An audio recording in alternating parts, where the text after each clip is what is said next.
Hi Suman, how are Hi, you? I'm fine.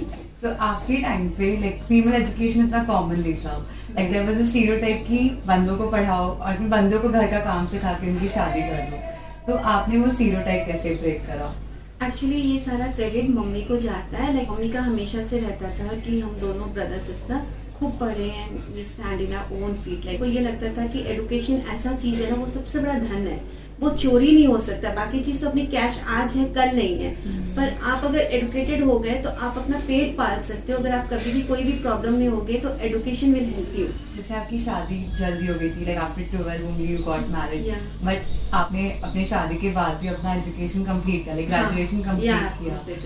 But then you got married into a joint family. तो वहाँ पे उस time पे तो और इट बिकम्स डिफिकल्ट कि शादी के पहले ही एजुकेशन नहीं कर पा रहे हो. आपने शादी के बाद भी उस चीज को कैसे अचीव करा? एक्चुअली एक बार तो क्या हुआ कि जैसे मैरिज का प्रपोजल आया तो मम्मी ने मना कर दिया था, बट दिस पीपल वांट कि नहीं मैं उनके पास जाऊं। तो उन्होंने कहा कि प्रॉमिस किया कि नहीं हम लोग इसको पढ़ाएंगे कराएंगे, इसको खाना पीना भी नहीं आता, हम लोग सब सिखाएंगे।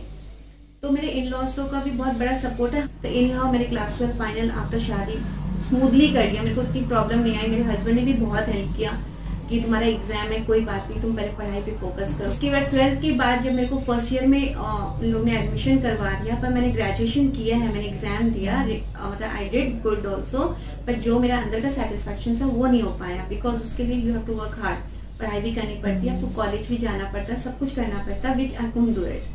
क्योंकि ये था कि आज नहीं जा सकते, गेस्ट आ गए, या आज ये पूजा है तो तुम नहीं जा सकती, तुम्हारा बुक्स कल आ जाएगा या ये हो जाएगा। लेकिन मेरे क्या होते थे कि मेरे +2 के जो फ्रेंड्स थे दे वर लोकल, तो आई वॉज वेरी लक्की कि मैं लोकल वहाँ की थी। तो उन्होंने मेरे को बहुत हेल्प किया। उन्होंने एग्जाम के टाइम में that time I was literally crying कि अब मैं क्या करूँ, I will be zero, but one of my friend he also help me. And कुछ जो एडुकेशन थी मेरी 11th 12th की वो भी बहुत काम आई।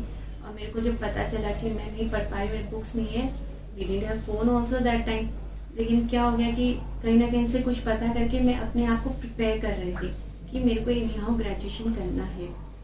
मैं मॉन्टेसरी डिग्री करना चाह रही थी, तो बाय मिस्टेक मेरे हस्बैंड ने NIFT ज्वाइन करवा लिया फैशन डिजाइनिंग कोर्स में। तो वहाँ मैंने 1.5 years मैंने वो वाला किया। उसमें भी मेरे को बहुत स्ट्रगल आया कि कोइंसिडेंटली व्हाट हैपन, हम लोग कैलकाटा थे, it was a new place to me. तो मेरे को पूरा घर का काम करके भी वो जाना, और फिर रात में मेरे को पूरा NIFT का काम करना पड़ता था। पर इसमें मैं बोलूँगी कि मेरे से ज़्यादा मेरे हस्बैंड ने बहुत हार्ड वर्क किया मेरे लिए कि सुमन जब डाल ही दिया तो सुमन को अच्छा मार्क्स लाना है या सुमन को कुछ सीखना है। वो भी बेचारे पूरा साइड से अपना काम करके आते थे, मेरे साथ पूरी रात रात जग जग के मेरे साथ में स्विंग करते थे, एम्ब्रॉयडरी करते थे, कटिंग करके देते थे। और मेरे को everybody help me and really I came with the flying colours, I came first. मेरे को सर्टिफिकेट भी मिला and I was so happy. यहाँ पर भी लाइक हम लोग जब सिलीगुड़ी में आ गए, यहाँ पर भी मेरे को कुछ करना था, like I wanted to do something new. तो मैंने जैसे समर कैंप के लिए निकाला, उसके लिए भी जैसे मेरे को 2 महीना पहले वर्कआउट करना पड़ता है कि हम लोग को कितना बजट होगा, मेरे को कहाँ ले जाना है, कितने बच्चे होने चाहिए, मैं लॉस में नहीं होनी चाहिए। तो मैंने जो भी काम किया ना मेरे को बहुत ईजिली नहीं हुआ। मतलब ये था कि हाँ मेरे को करना है तो मैं कर लेती थी। मतलब अभी भी मेरे हस्बैंड बोलते तो अगर दिमाग में तेरे बैठ जाता है कि ये चीज़ करनी है तो तुम कैसे भी करके उसका राह निकाल के कर लोगी।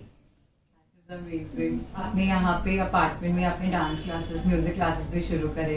तो आपने ऐसे काफी वेंचर्स करे, हाँ. नए वेंचर्स, एंड डिस्पाइट कि आपका कोई प्रीवियस एक्सपीरियंस नहीं था, हाँ. You still went into it. तो आपको वो कॉन्फिडेंस कहाँ से आता है कि मेरे को ऐसा लगता था कि मैं घर के काम के साथ भी ना मैं कुछ करूँ, मैं आइडल नहीं बैठूं, क्योंकि हमेशा ऐसा लगता था I am good for nothing, I don't know anything. मतलब मैं इतनी पढ़ाई भी करी, सब कुछ करी ना, तभी मेरे को लगता था मैं कहीं ना कहीं लैप कर रही हूँ, कहीं ना।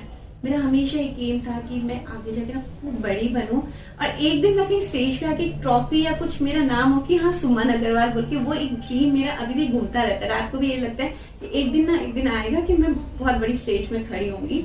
But for that I keep on trying my self कि मैं ये भी करूँ, ये भी करूँ, ये भी करूँ बोल के। But since I don't know that day will come और नॉट, बट जब मेरा कैंप में खत्म हो जाता है तो न्यूज़पेपर में नाम आता है कि हाँ ये रेडियन स्कूल वाले ने किया था, उसमें नाम सुमन अग्रवाल आता है, आई फील हैप्पी। तो उस चक्कर में मैं सोची कि जैसे मैं क्लब टाउन आई थी, आई सॉ कि बहुत सारे बच्चे थे, मेरे को भी ये लगता था कि मेरे बच्चों को भी सिखाना है। मैं घर से निकल नहीं पाती, मेरे बच्चों को ले जाके सिखाना। आई वाज फीलिंग कि जो प्रॉब्लम मेरे को फेस हो रही है तो शायद कितनी हाउस लेडीज को प्रॉब्लम होती होगी ना। उन लोग डेली छोड़ना फिर लाना, तो मैंने कहा एक ही सोसाइटी में मैं एक छोटा सा हब टाइप से कर लूँ, तो उसमें सब बच्चों को इजी हो जाएगी ना, एवरीडे कुछ ना कुछ करिकुलर एक्टिविटीज मिल जाएगी, लाइक डांस क्लास, म्यूजिक। फिर मेरे को ये लगा कि जब मैं ये कर रही थी तो बच्चे को एक्सपोजर होना चाहिए, तो मैं उनके लिए दीनबंधु मंच में भी ना एनुअल प्रोग्राम करती थी। उसमें मेरा पूरा इन्वेस्टमेंट होता था, मेरा खुद का पर्सनल खर्चा होता था। मैंने कभी पेरेंट्स से नहीं मांगी उनको सर्टिफिकेट देना, गिफ्ट देना, वहाँ का सारा अरेंजमेंट करना। लेकिन जब बच्चे स्टेज में परफॉर्म करते थे ना और मैं अनाउंस करती थी तो मेरे को इतना खुश होता था, मेरे को लगता था कि मैं स्कूल की वो प्रिंसिपल हूँ और ये मेरे बच्चे हैं। एंड पेरेंट्स भी बहुत खुश होते थे और बच्चे लोग को भी ये लगता था कि चलो हम लोग ने बहुत बड़ा एक स्टेज में किया। तो काफी पेरेंट्स को लगा रही ये तो आपने मेरे बच्चे के लिए बहुत अच्छा काम किया। और फिर एक बार मेरे जैसे बच्चे कराटे में भी ना बाहर नेशनल वाले में भी पार्ट लेने गए थे, फिर मेरे को कुछ प्रॉब्लम आने लगे तो फिर मैंने वो स्कूल को मेरे को बंद करना पड़ा। जब मेरे को लगा कि अब काफी बच्चे हो गए, अब शायद मैं कुछ अर्न करूंगी, due to some problem I had to close that. जैसे ऐसे बहुत बहुत है ना कि आप अच्छा कर रहे हो एंड फिर that is reaching some point, but then फिर due to any problem, with family और सोसाइटी प्रॉब्लम की वजह से आप बंद करते हो, तो उस मोमेंट पे ऐसा फील होता होगा कि मैं गिव अप कर दूं, ऐसा? हाँ, मेरा बहुत बार लगता है। मैं अभी भी मेरे को ऐसा लगता है कि वाई, मतलब every time I am giving up, मतलब I am coming with a new thing and at last जब मेरे को लगता है कि अब मेरी खुशियां आने वाली होती है, वहाँ मेरे को गिव अप करना पड़ता है। अब वो सब कुछ छोड़ने के बाद मेरे को लगा कि चलो अब मैं स्कूल की टीचिंग का काम कर लेती हूँ, स्कूल में टीचिंग भी करती हूँ और बच्चों को ट्यूशन भी पढ़ाती हूँ। इसमें भी बहुत प्रॉब्लम आती है। मॉर्निंग आवर्स में जब करती हूँ तो कभी कभी ये लगता है कि मेरे को 3 o'clock भी उठ के मेरे को सारा काम करके स्कूल जाना पड़ता है, और ट्यूशन के टाइम में भी लगता है कि नहीं मैं उससे पहले सारा काम करके बैठूं ताकि ट्यूशन के बच्चों को भी मैं फुलफिल कर सकूं और घर वाले लोग को भी। At night I really feel tired, but मैं अपने आप को ये कर ली कि नहीं, ये वाला है कि मैं इसको अब गिव अप नहीं करना चाहती, अब really I want to work hard. देखा जाएगा, मेरे को होल डे होल नाइट भी करना पड़ा था, आई विल डू इट। क्योंकि अब है ना ऐसा लगता है कि नहीं अब इसमें कराती रहूं मैं। एटलीस्ट मेरे को ये लगता है कि कोई मेरे को ऐसे बोलता है ना सुमन मैम बोल के कोई बुलाता है तो मेरे को लगता है हाँ मैं कुछ हूँ, मैं इंपॉर्टेंट हूँ। पहले तो ये था कि हाउस वाइफ हूँ, ठीक है, सुमन विल डू इट, कोई बात नहीं, ये सुमन काम कर देगी। लेकिन अब सबको ये लगने लग गया शायद सुमन स्कूल जा रही होगी, इस टाइम में सुमन अवेलेबल नहीं है, सर सैटरडे संडे हो जाए। अब वो वाली खुशियां मिलती है कि हाँ मेरे लिए कोई सोचता तो है कि नहीं ये सैटरडे संडे ही अवेलेबल होगी, अब नहीं होगा। तो वो थोड़ी सी इंपॉर्टेंस को जो पेरेंट्स से मिलती है या स्कूल से, स्पेशली व्हेन टीचर्स डे में ना, आई रियली फील प्राउड कि हाँ आई एम समथिंग बोल के, आई कैन डू समथिंग। सबके लिए यही बोलूंगी कि whatever you want to do, कुछ छोटा बड़ा नहीं होता है, मतलब आप जो मैंने ना वो एक बार ठान लोगे तो ऐसा बात नहीं है, कहीं ना कहीं हो जाएगा। The best part about you is कि आपको तो गिव अप करना पड़ा शायद अपने स्मॉल बहुत सारी चीजें, बट द बेस्ट कि आपने all throughout your journey आपने कभी गिव अप नहीं किया और ड्रीम बेसिकली कि you have always been constantly working for it. हाँ, मेरे को ये लगा कि एक बार मैं स्टॉप कर दूंगी तो नहीं होगा, कोई बात नहीं, इसमें मैं हार गई, let me try this one. It's so inspiring कि आपने खुद के लिए तो फाइट कर रही है बट आपने अपने बच्चों के लिए भी फाइट किया। बहुत क्या, मैंने इसके ना +2 में भी फाइट किया, इसको बीडीएस कराते समय भी। अभी काफी मेरी फ्रेंड्स है, वो हमेशा निमिषा को बोलती है निमिषा तू डॉक्टर है तो तेरी मम्मी के चाहूँ, क्योंकि we have seen your mummy how she has done. और एमडीएस के टाइम में भी ना इसका बहुत मन था, बहुत जने बोला कि नहीं अब शादी करवा दो, जिस टाइम में my husband supported and my self, मैं किसी का सुनी नहीं। फिर मैंने कहा मुकेश इट्स योर डॉटर।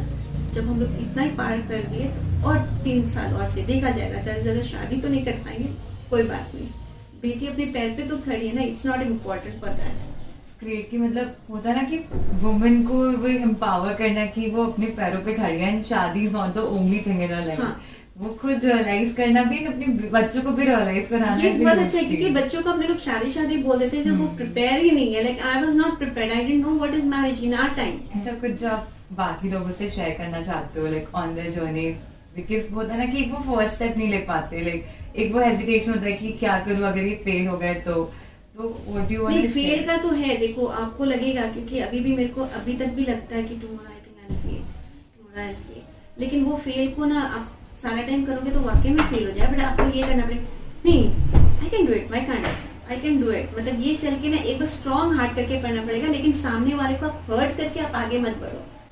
जैसे हम लोग अगर जॉइंट फैमिली में दे आर टेलिंग कि you don't do this, you can't forcefully do it. आप ऐसा सर्कमस्टेंसेस बनाओ कि उनको प्यार से समझा भी सकते हो and move on. It's not very easy, I know, क्योंकि मैं भी उस टाइम से गई हूँ, मेरे को भी बहुत टाइम लगा, मेरे को 25 years लगे। पढ़ाने का था मेरे को, जो स्टार्टिंग से मेरा मन था, इट टुक 25 years मैरिज के बाद 25 इयर्स के बाद मैं बाहर निकली हूँ पढ़ाने। मेरे को है, मेरे को और बहुत बड़ा स्कूल में पढ़ना है, मेरे को चांस नहीं मिल रहा है अभी भी। क्या करोगी, कोई बात नहीं, खाली ट्यूशन करो। लेकिन मैं उनकी कौन ट्राइंग है, उनको बोलती नहीं मुकेश एक बार मन है मेरा बहुत बड़ा स्कूल में, बहुत बड़ा स्कूल में। ना आंसर रहता है, लेकिन मैं सोचती हूँ एक दिन जाऊँगी, एक दिन जाऊँगी। आई थिंक मैं जीत जाऊँगी। I hope so. तो वो जाएगा नहीं, वो विल पावर। हमेशा we should say thank you to God कि जो हमारे पास है, and always you should have a will power. Your story is so inspiring and thank you for sharing and being so candid like all throughout. Thank you to you all. Especially I thank to my mother कि जो मैं आज ये बैठ के इतना बोल रही हूँ तो it is due to her. Really मतलब बचपन से ना बहुत उन्होंने किया हम लोग के लिए. And she'll be proud of you all. हाँ, I think now she is happy. Thank you. Thank you so much.